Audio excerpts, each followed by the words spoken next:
exciting news too that we're going to be going on here. Welcome everybody to Facebook, to Range Road's Got a Country Show with Eric Dempsey for the Dempsey's Resolution Fitness Hour with Eric Dempsey. Eric, how are you? Hey. Turn your microphone on. Yeah, turn my mic. There you go. Okay. Hey, and there I am. There we are. Okay, on that. It's still in the pre-production stage right now, but I'll just say that very soon, and I mean within weeks, not a month, and within weeks, or a month, or we can pull it in a little closer if you want. We can pull it a little bit. You want to pull it a little bit closer? We're good, yeah. We're good on that. Is we are also going to be back on the radio. Yeah, radio time. Right from this studio. So we're going to be on Facebook or YouTube. We're going to be on Facebook Live out there, and we're going to be back on the radio. I think that's going to be kind of exciting. I know Miss Pat, she's over there. She just can't stand it. She's so excited on that. Miss Pat, are you pretty excited? Yes, I am. I'll tell you what, great. That is going to be, got a lot of new things going on now. Yeah. We have a Facebook page, we have a website, we have a YouTube site, we have a eBay site. Yep. We are going to be presenting some of our products that everybody has been wanting to get a hold of. We also going to be doing stuff with Dempsey's Resolution Fitness and watch and a whole bunch of thanks to Eric. Thanks to this guy over here. Yeah. The Ranger. Yeah. If you need it, call a Ranger. That's what He can get it done. He can get it done. Get her done. He can get her done. And stuff like that. And it's amazing. It's just there we go. And we're looking pretty good there. We check the volume and see how we're. Yeah, it's the same people on there. It's the right week. Yeah, there we go. Looking good. Gary Hartman just joined. Pastor Gary Hartman, one of my favorite people in the world. Good morning, sir. How are you? Good morning to you, sir. Hope you're having a great day. We're here to get everybody in shape and feeling good and looking good. And this is the guy to do it on that. Eric Dempsey from Dempsey's Resolution Fitness. Now, let's jump right into it here. Jump in. And by the way, the phone lines are open. 706-940-0541. 706-940-0541. You can call if you don't want to be on live. We can talk to you on the radio, on the phone, and we can transfer it over. And this is really should probably be over by Miss Pat, but we'll get this worked out. But or we can answer your questions about anything. This guy over here knows a lot of stuff. This guy is not just a physical; he's a certified physical trainer, nutritionist, physical fitness expert, but he's also an academician. This is a guy who does the research, the studies, He's the he doesn't just talk the talk, he walks the walk. But he also doesn't just walk the walk, he also talks the talk. If you will, on that. So, how eloquent, Joe. There you go. So, and let me tell you something. He ceases to amaze me about, things that you don't really think are one thing, you find out that they're another. So let's jump right into that. And with our first question on here, does cardio training and weight training have to be done separately? Well, that's one of the questions you see, like, in all the government guidelines and the medical guidelines. They tell you, do so many minutes of cardio a week, do so many minutes of, or so many days of cardio a week, do it like 5 days a week for, 60 minutes or whatever, or 150 minutes a week minimum. And then, for a couple days you need to do resistance training. They tell you, like, do at least 2 days of resistance training. And wait a minute, I think I'd be great at that. I do that almost every day. I don't want to do that. Yeah. I don't want to do that. I don't want to exercise. Is that resistance training? Yeah. I resist. So, they've separated them, like all the guidelines separate cardio training from resistance training, and it makes it seem like they're two separate animals that can't be done together. But one of the reasons people don't do it is because who's got time to do, well, I'm going to do my cardio training today for, 2 hours, and then I'm going to do 2 hours of resistance training tomorrow, and then, the average person that's using time as an excuse, that ain't going to happen. So they're never going to meet the minimum requirements based on what's happening, in the guidelines from the medical and the USDA kind of stuff. They're never going to do it, okay? So the next thing is what you got to think of is efficiency. If everybody's so busy, and most people are, then you need to, really look at combining everything so you get more bang for the buck in the same amount of time. So what my training does is it combines cardio with strength training, and it depends on what your goal is. But if you need to do both, then why not do it both at the same time? So you can totally combine them, and it's all about manipulating the variables, the exercise variables, such as frequency, intensity, time, type, and all that, right? The FIT principle and the load, duration, volume, all these things. All these different variables can be manipulated. So you can do cardio. So to summarize it quickly and easily that you can remember, what do you do for cardio when you're pressed for time? You lift weights faster. Eric, it's one thing interesting that, and I think that this is something that you bring up a lot, that is really kind of the core to a lot of people is that the commitment and exercise of doing training and working with people like you and changing your diet and stuff like this. At least when you're my age, one thing that is significant is it makes you feel better. I mean, actually, not it does psychologically too, but you literally feel better. You sleep better. There's reasons for that. Yeah, there's hormonal reasons. Your bones don't hurt as much as they did. And stuff. And that, I mean, if I don't care if I had, if I looked any different ever, feeling good is, feeling better and stuff. And I'll tell you, it's significant because you get up and. It comes that time of night. I said to Pat last night, I said, and a lot of people jest at stuff like this, but I told Pat, I said, wow, I'm really beginning, which is a thing that's I think natural to my age, especially because I've been doing computers so much all my life, is I've got a good bit of arthritis, in my knuckles on my hand. Sure. And that was really as stupid as it sounds, that was really a surprise to me. I literally woke up one day, and I said, Pat, I gotta go to the doctor. What's wrong? And I said, well, it hurts right here and here and here and here. And when I do that, it's just very painful. The more, and of course, if I would have thought about it, and as you get older, those kind of things happen. But I will tell you that, and of course, there's also, and this is what I was going to ask you. There's also a physiological reason for that because, let me ask you, isn't it true when you do exercises that you release endorphins and you actually feel better? Yeah, there's a hormonal response when you exercise.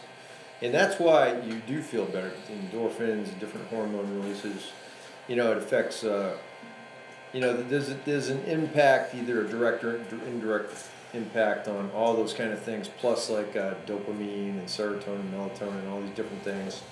And of course your growth hormone, IGF-1, testosterone, your cortisol levels, there's so many different hormones that are affected by exercise, like, positively and negatively, and through different circumstances. But the feel-good stuff is exactly that, the physiological response to exercise, which also indirectly impacts your psychological response to exercise. So all these things, in a nutshell, combine to make you look better, feel better, and perform better. So exercise is the key. And one of the things, that I do is I'm a specialist in exercise therapy. And that is kind of bridges the gap between the doctor and the physical therapist and the patient when they're not, completely done recovering, but they're done with their treatments. A lot of people get done with their treatments and still have a ways to go. And so one of the things that, I specialize in, because I have arthritis, so I'm pretty good at treating arthritis, with people. And the thing that a lot of people don't understand is being sedentary is, a lot of people recommend, oh, you better take it easy, complete inactivity. Being sedentary is rarely ever a good thing, even if you have ailments, injuries, diseases, conditions. Being sedentary is usually never an answer unless it's going to cause further harm.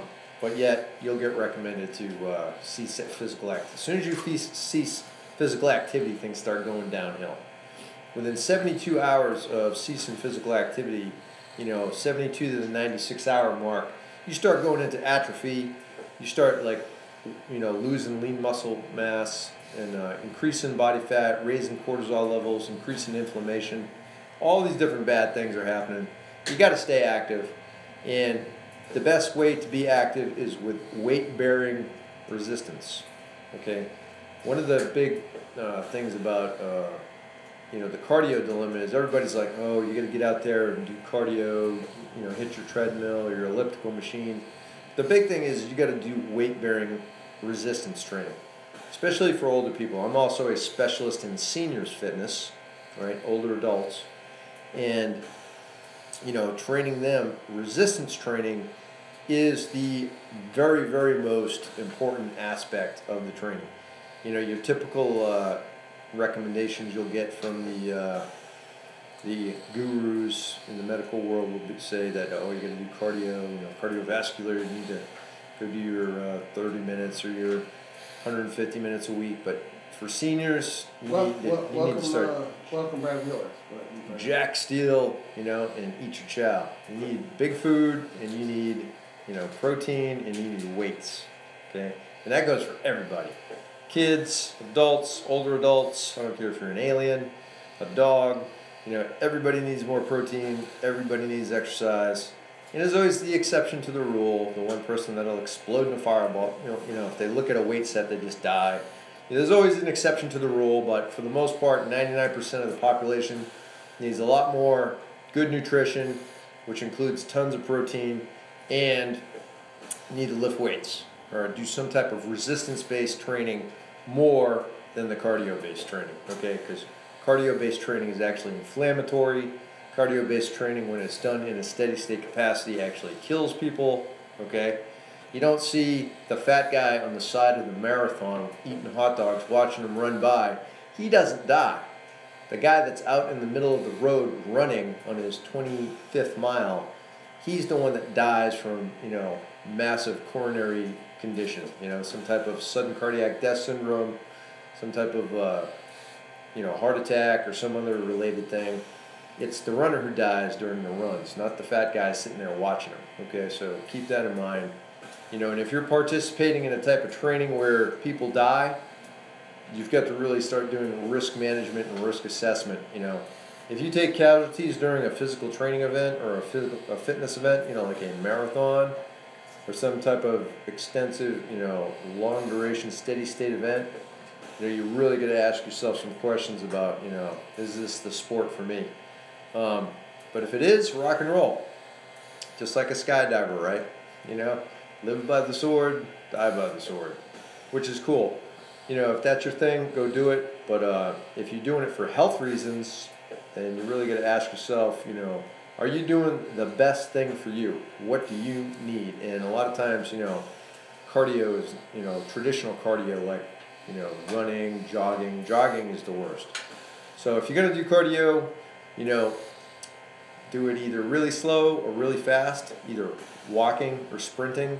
And if you're going to do weight training separately, make sure you're challenging yourself where you're actually putting some effort in to get that weight up. Okay, don't just lift the pink little dumbbells and think you did something, because you actually got to, exert yourself. That's the other thing that's missing in all these equations is the effort, intensity. You actually got to break a sweat. You actually got to exert yourself. Actually get tired. You got to do some work for it to do anything. Otherwise, body laughs it off. Okay, so you can do cardio and weight training together. If you're going to do them in the same time, make sure you do the weight training first, so you burn off all the glucose and your blood sugar stuff during weight. So then when you do your cardio, you have a higher potential to burn fat, as opposed to the other way around. Plus, too, your muscular contractions needs more glucose, okay, to have any kind of result from it. So, if you're doing them together, do the weights first. If you're going to do them, if you don't have time to do both, which one do you do? Lift the weights and just lift them faster, less rest between sets. Keep the momentum high, keep the weight light, crank it out. You can do a metabolic conditioning system where you're working all the muscle groups and doing cardio at the same time, creating a metabolic disturbance. And so that's it. If you're going to do them separately, try to space them out by time. Do like in the military, we used to do split training, like cardio in the morning, resistance training, and hand-to-hand combat training in the afternoon. Split it up like that so you get some time in between. Make sure you're eating, hydrating, and stretching, and rock and roll with your bed. So do whichever way suits you, but you can do them together. Lift weights faster. That's the best form of cardio that I recommend. All right? All right, that sounds interesting. And look at that, Brad Wheeler. Is there an answer to a question? Is this an answer to a question? Is this an answer to a question? It is. It is. On that. Okay, how about the new blog spot on isometric training and contractions? What is that? Yeah, isometric training and isometric contractions. So, new blog post is up at dempseysresolutionfitness.blogspot.com if you want to check it out. It's all about isometrics, and basically there's 3 types of muscular contractions. You have concentric contractions where the muscle shortens. You have eccentric contractions where the muscle lengthens, right? Which is basically if you're doing an arm curl, if you flex your arm, you're contracting your bicep. If you extend your arm, right, you're contracting your tricep. So that, lowering a weight down would be eccentric, curling it up would be concentric.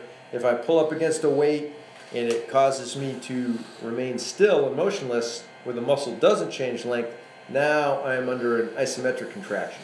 Brad says blood pressure meds are making him tired. Yeah.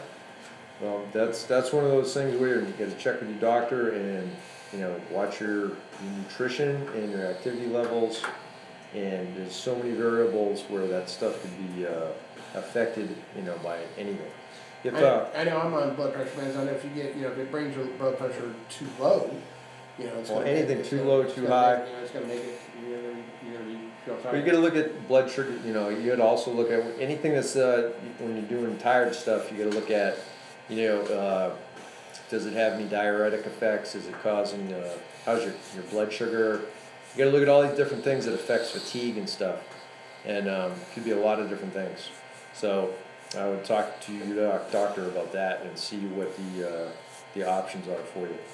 But the isometric contractions or something. They're even talking about blood pressure.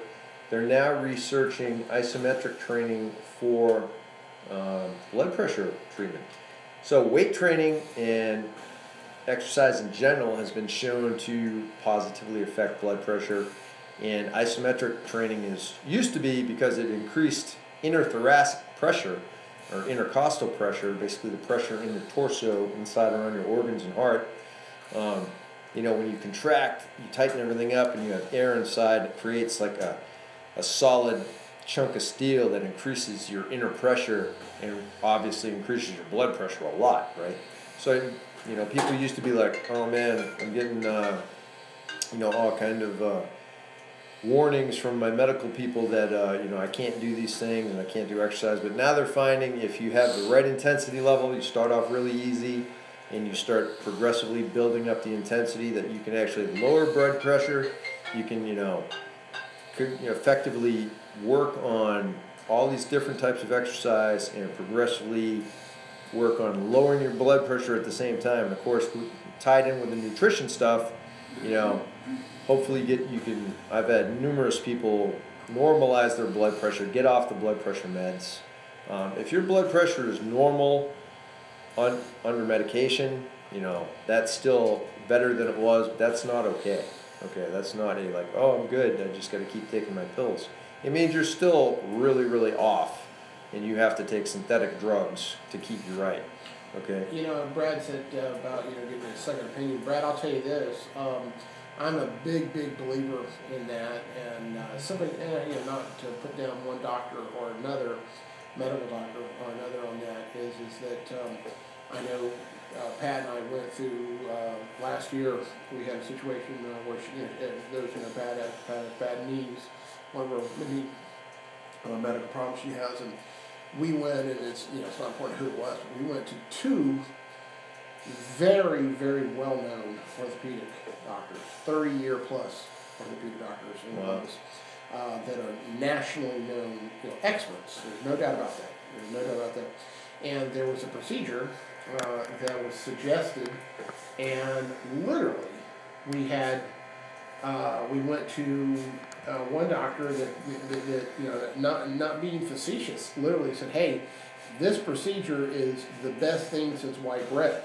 I mean, it's just unbelievably. I endorse it. Just again, I'm not. And then we just decided, matter of fact, because of our insurance, we had to get a second opinion. We went to the second doctor, who literally said it's quackery. I'm quoting, it's quackery. It's not even. Oh. And when you get that, and when you get doctors like that are such a level, you go like, golly, what do I do? I mean, I've got one. It's like. Well, you'll find that in just about every topic, though. You'll find that, especially that kind of stuff. One doctor supports something.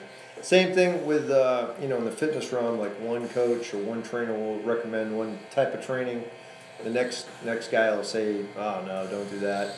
So you'll find that in every industry across the board. The big thing is you got to seek the truth. You got to do your own educational backup checks yourself, right? If you get a topic, you need to read about it, read the pros and the cons from both sides, talk to both sides of the street. If you get conflicting second opinions and whatnot, talk to both of them, understand because the truth is somewhere in the middle. The truth is always somewhere between the left and the right. It's usually not at one of the extreme ends. You got option A, option B. The best answer for you might be, splitting the difference in the middle. Reminds me of our famous Greek-Russian friend, former Mayor Bob Portashev, who was a philosopher himself. He always, he's Greek-Russian, and he says it in Russian, but there's a Russian proverb, I think we've all heard it before, that says, "In every truth there is some lie, in every lie there is some truth." Oh yeah, absolutely. And yes, lots of work. I was just saying, a lot of work out there is, but it can. And one thing we talked about on the show before, I told Eric is, and this is kind of a philosophy I have, is that, I'm not I'm not a minimalist. I'm definitely not a minimalist. I want to go for the best I can go for. But with that said, I also believe that any effort is better than no effort. You got to. Sure, unless it's like when you're trying suicide or something. Yeah, of course. There's always an exception, Jack. Exactly. And I think it gets back to one of the things we're talking about, like with training and stuff, is I think it's so true that so many of us, I know I did, in a lot of ways. I like to use myself as an example. Is you tend to defeat yourself before you get started. You go out and people go, well, I haven't. I need to jog or walk. You just walk like him.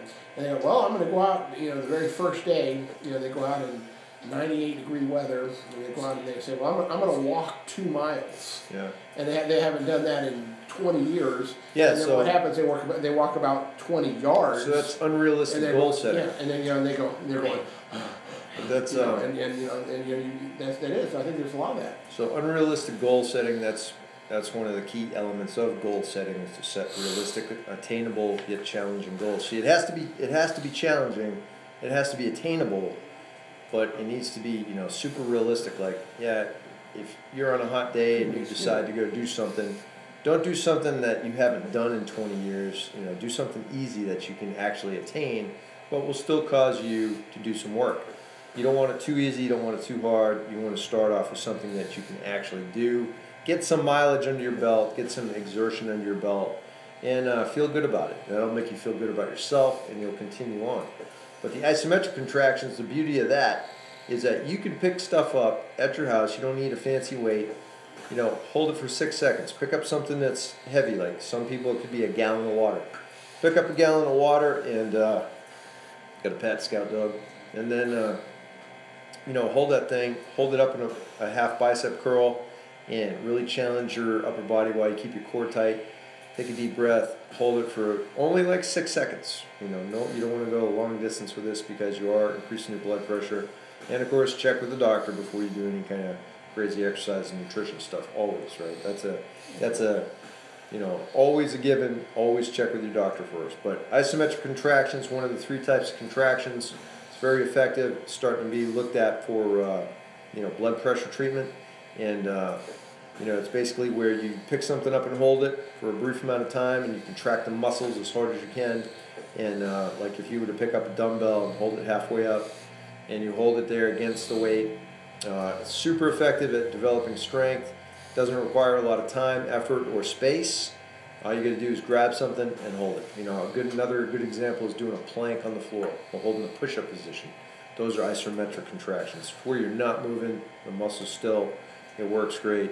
If you want to check out the blog post on it, I go into super depth, and I actually got 100 on it at school, and that's pretty hard to do. Well, and also too, I don't want to, be a dead horse, but getting back to that realistic goals, that you have to recognize. I mean, it's not a question.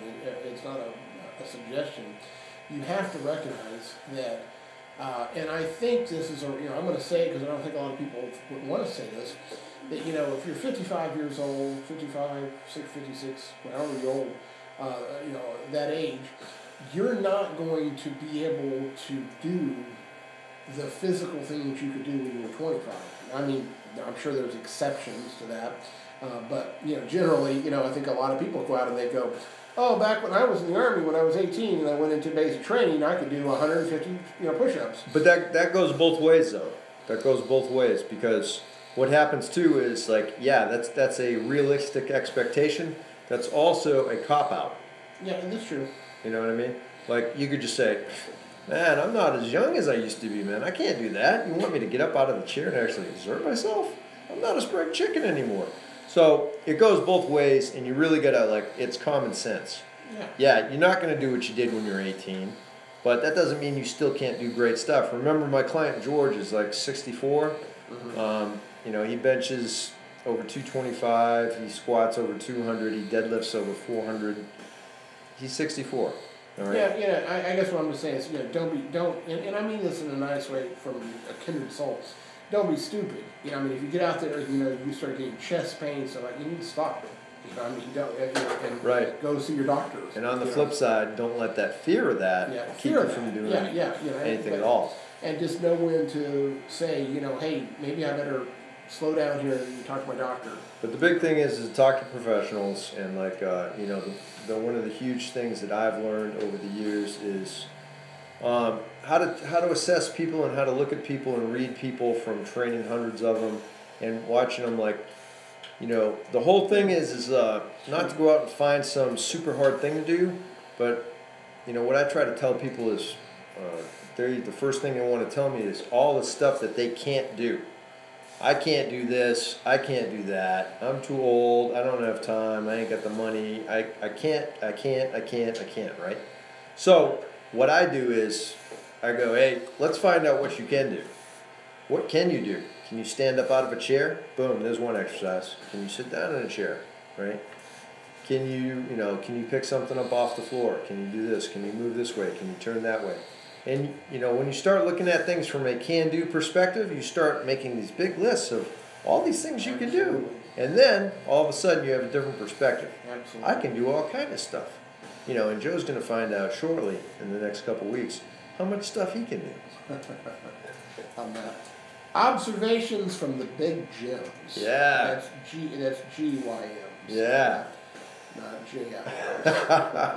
So, one of the beautiful things about my online training I do, I trained Dr. Lenny up in Syracuse, New York, from my humble abode in Salem, Alabama, which is amazing by itself, right?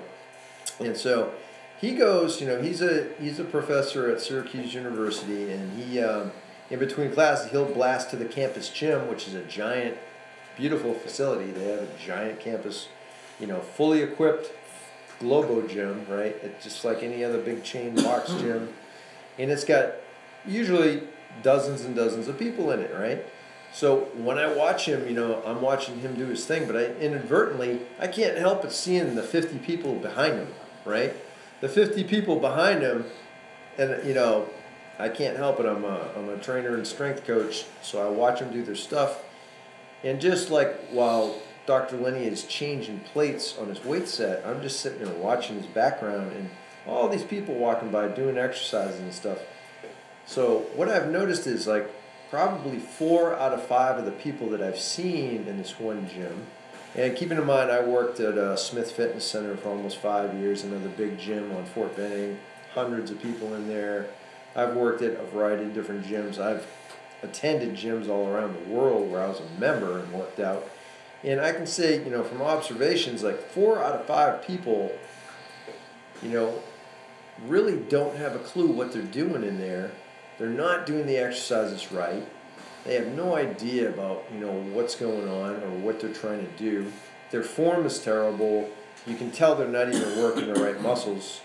And, you know, on top of that, their intensity level, like, you know, watching a young lady do a set of whatever, and she puts the weight on like, you know, 10 pounds when she could easily lift 100, right? It's just crazy, and, you know, but society, you know, part of it is these social constrictions that, you know, you've been told, people have been told that there are certain things you're supposed to do and not do. And so girls aren't supposed to be able to lift heavy weights. Well, of course, I'm one of the biggest proponents of girls lifting heavy weights. Is I've gotten all kind of girls to lift gigantic weights, and, you know, they don't look manly, they don't put on all this muscle. You're not going to look like Arnold Schwarzenegger, because you know how hard it is to look like Arnold Schwarzenegger? Nobody is ever going to look like him, except these other pro bodybuilders. You know, it takes, you know, there's this myth that, like, if you just look at a weight set, oh man, I'm going to look like Lou Ferrigno. It's like, no, dude. I try every day. I lift weights like a mad dog and eat all the food I can eat, and I still can't even come close to looking like that. So you think you're just going to look at a weight set and, like, all of a sudden turn into a man? It's insanity, right? You know, it's just absolute insanity. And what it does is it keeps you from achieving your goals of burning fat, building muscle, looking better, feeling better, and performing better. You need to lift weights, and you need to, you know, really look at what's going on in the gyms. And people in the gyms are just not, you know, they're not educated on the topic. They're trying to do stuff that they don't really know. And it's really discouraging, because, you know, it was the majority of the people that I've witnessed in these gyms just don't have a clue. They're like, I don't need a trainer. I don't need this. I know it all. Everybody knows it all. And, you know, as long as you don't hurt yourself, you know, it's like they say, it's all fun and games until you poke out an eye, right? Well, it's all fun and games until you blow it, you know, one of your discs across the room on your back.